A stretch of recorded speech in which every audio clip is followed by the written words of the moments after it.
Jackie Boy me dit, avez-vous des nouvelles de Presnel Kimpembe? Le reverra-t-on un jour à son meilleur niveau? Il faut bien voir, malheureusement, que chaque mois qui passe agrandit. Là, ça va faire bientôt 1 an et demi que Presnel n'a pas joué. En plus, c'est quand même un joueur qui table énormément sur son physique. Et donc, ça va être compliqué pour lui de retrouver la forme. Est-ce qu'on le reverra un jour sous le maillot du PSG? C'est même pas évident. Je le souhaite parce que je l'aime beaucoup, mais il est évident que une rupture du tendon d'Achille avec une rechute et derrière évidemment tous les problèmes musculaires que ça impose, c'est très compliqué. Cédric me dit, comment vois-tu l'ascension de Olise? Que penses-tu de son dernier match? 2 buts, 2 passes décisives.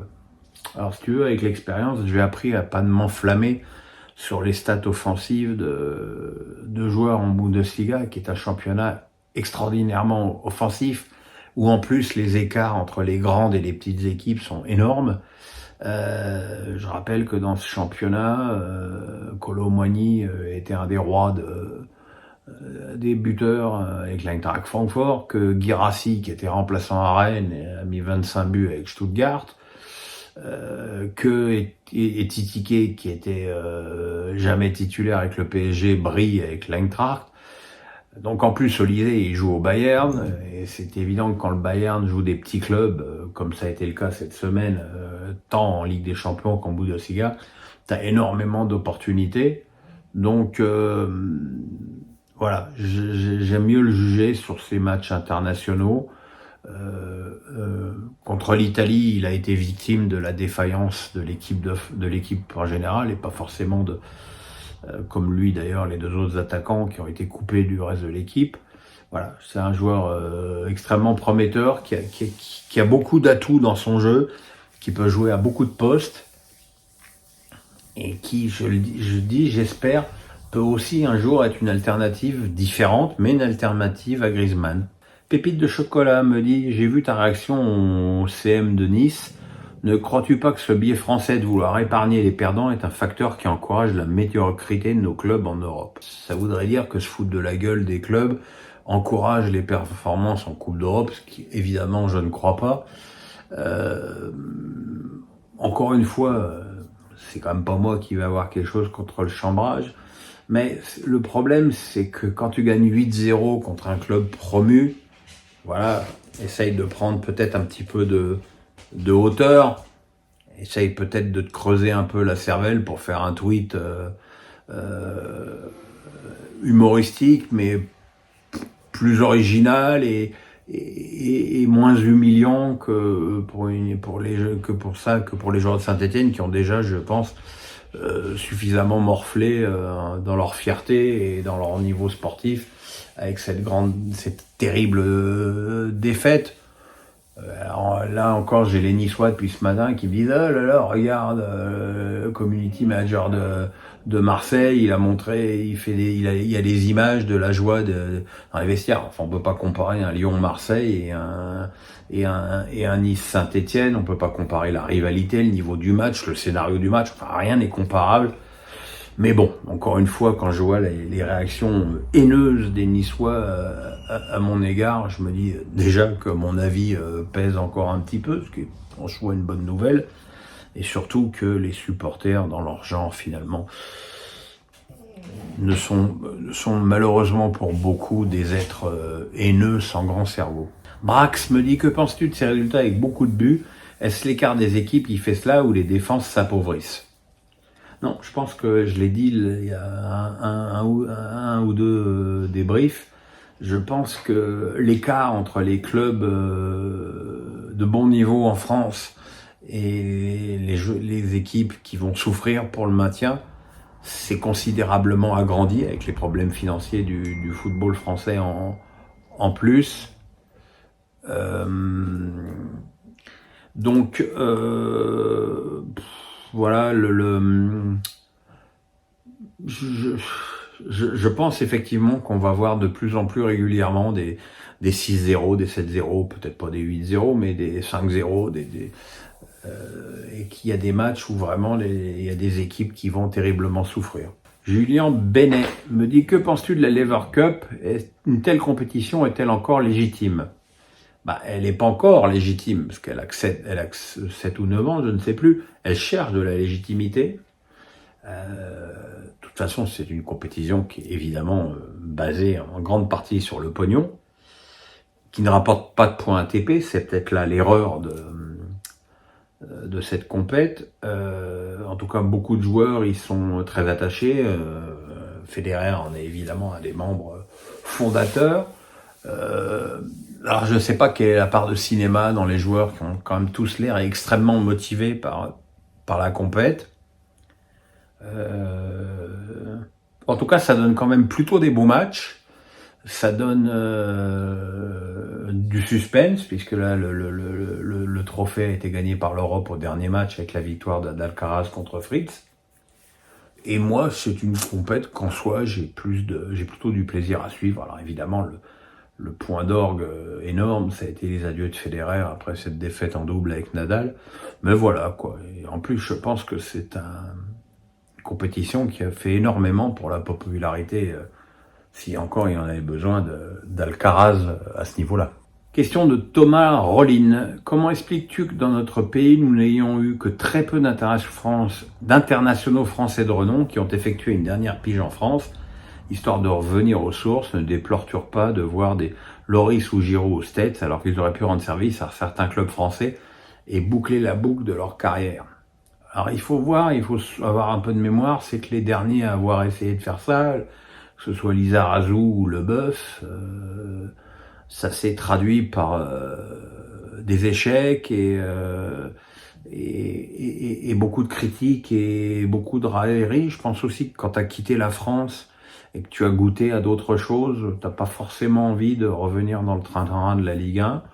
Je pense aussi que finir ta carrière à Los Angeles, il y a quand même pire comme destination. Alors pas forcément de foot, mais de vie, parce que justement, plus tu t'approches de la fin, plus tu penses à ta vie plus qu'au foot. Donc voilà, quoi. Je suis pas certain que les internationaux aient plus envie que ça de revenir en France. Jean-Paul Léa me dit: l'automne arrive à grands pas. On y est même. Hein. Une question sur la Ligue des Champions. 3 sur 4 pour les équipes françaises. Un Stade brestois moqué par beaucoup, dont certains grands journalistes sportifs, spécialistes. Penses-tu qu'il puisse se qualifier pour les 16e si on tient compte d'un retour rapide de Pierre-Eliès Melou? Doucement. Pour l'instant, Brest a battu une équipe autrichienne. Donc je veux dire, quelque part, c'est bien, parce que c'est un premier match de l'histoire de Ligue des Champions, avec toute la charge émotionnelle que ça implique. Mais bon, c'est pas non plus sur le terrain une performance historique. Il est évident que dans son groupe, finalement, Brest a pas mal de matchs plus ou moins à sa portée. Ils ont des matchs évidemment totalement injouables. J'ai du mal à croire à une qualification. Moi, j'espère qu'ils finiront avec entre 7 et 9 points. Je trouverais que ce serait déjà une très belle prestation pour Brest dans cette nouvelle version de la Ligue des Champions. Bonjour Pierrot. Alors la question, elle est de Lip Pierrick. Avec ton expérience de ta chaîne YouTube que tu as créée et qui a l'air de fonctionner, quel conseil donnerais-tu à quelqu'un qui souhaite se lancer dans la même aventure que toi aujourd'hui? Donc là, ma chaîne YouTube, elle aura 3 ans le mois prochain. Voilà, 61 100 abonnés en 3 ans, donc ça veut dire 20 000 par an. Ouais, voilà, j'ai aucun repère, je m'intéresse assez peu à ce que font les autres, donc je sais pas du tout si c'est bien, si c'est extraordinaire, si c'est minable, j'ai pas d'avis. Après, je sais aussi que je fais pas beaucoup non plus, voilà, et je fais ça à l'arrache avec mon iPhone sur mon canapé. Je dois vous signaler que j'ai investi dans une caméra Il y a trop de gens qui m'ont fait la remarque que mon image était dégueulasse, en quoi ils ont raison. Voilà, je vais aussi investir dans un micro. Donc, on va essayer de tout ça. Maintenant, comment des conseils, non, je m'estime pas légitime pour donner des conseils sur ma chaîne YouTube, parce que ma chaîne YouTube, elle fonctionne parce que je suis Pierre Ménès et que voilà, les gens, il y a encore quelques personnes qui ont envie de savoir ce que je pense du foot. Je pense que je serais sur Twitch ou sur TikTok au lieu d'être sur YouTube, ça marcherait pareil. Donc voilà, non, honnêtement, je me sens pas légitime pour donner de conseils sur ma chaîne. Voilà, je fais mon petit truc dans mon coin alors vraiment pour le coup, sans aucune prétention. FL Iron me dit, si Estelle Denis te dit demain avec Dominique, on relance une version de 100% foot, est-ce que après-demain, tu es chez elle pour commencer? Alors déjà, il y a malheureusement très peu de chances que ça arrive, parce que d'abord Dominique est, comme moi, à la retraite, sauf que lui, il est encore plus loin que moi, parce que il vit une partie de l'année à Marrakech. Estelle, elle est en contrat avec RMC, donc ça veut dire que cette émission ne pourrait avoir sa place que sur RMC, et je vois pas bien une place pour un 100% foot dans la grille d'RMC, mais effectivement, ce serait une idée, et effectivement, ce serait une des choses qui pourrait me sortir de ma retraite, de retrouver Estelle et Dominique comme au bon vieux temps. Après, je suis pas certain que faire du neuf avec du vieux soit toujours la meilleure solution. Nicolas Panato me dit, après la lourde défaite de Montpellier au Parc, c'est Saint-Étienne qui prend une fessée, doit-on s'attendre à d'autres matchs avec de tels scores? Est-ce que ça signifie l'affaiblissement de notre championnat? Non, ça signifie un écart de plus en plus important entre les petites équipes et les grandes équipes. Et comme je l'ai dit dans une question précédente, je pense effectivement que c'est un phénomène qui risque de se renouveler plusieurs fois cette saison, avec des équipes qui ne vont pas avoir les moyens défensifs d'endiguer des vagues successives. C'est comme ça. Il y a trop de clubs qui sont en galère financière, qui ont peu ou pas recruté, et forcément sur la durée ça va se ressentir. Alex Pénon me dit, question concernant le foot féminin. Le Paris FC battu 5-0 par City, le PSG battu 3-1 par la Juve au tour préliminaire de la Ligue des Champions, additionné une nouvelle fuite de nos internationaux et étrangers, Cascarino, Baltimore, Jean-François, Lacra, Ribadera, putain j'en ai deux que je connais pas. Comment a-t-on pu en arriver là? Le sentiment d'un énorme gâchis. En parallèle, quand on voit l'interview hyper positive d'Aulas, on se demande si ces dirigeants sont entre malhonnêteté ou incompétence. Jean-Michel Aulas, faut le comprendre, il a été le président d'une équipe qui a écrasé l'Europe, qui était quand même encore en finale de la Ligue des Champions le printemps dernier. Donc, je pense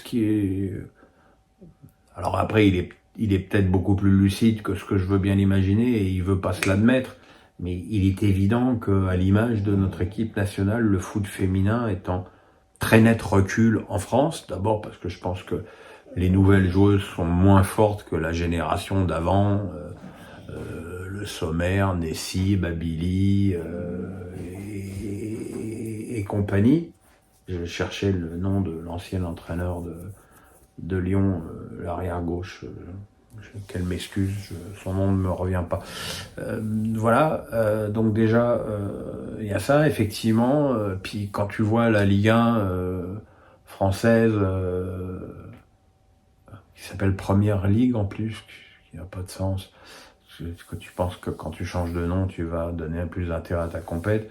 Tu vois que ça se joue sur dans des terrains totalement vides, ou des stades indignes d'une Ligue 1, où les chaînes télé savent même pas où mettre les caméras. C'est un problème, alors qu'évidemment les grands pays de foot comme l'Espagne, l'Italie, l'Angleterre, évidemment ce sont vraiment attaquer à bras-le-corps à ce foot féminin et vont en faire une compétition majeure. Et j'ai peur que dans les 10 ans qui viennent, le foot français n'ait plus du tout sa voix dans ce domaine, et que finalement le foot féminin en France trouve la même place européenne que le foot féminin, que le foot masculin. Après, il n'en restera pas moins que les trophées remportés par l'OL ne sont plus à prendre.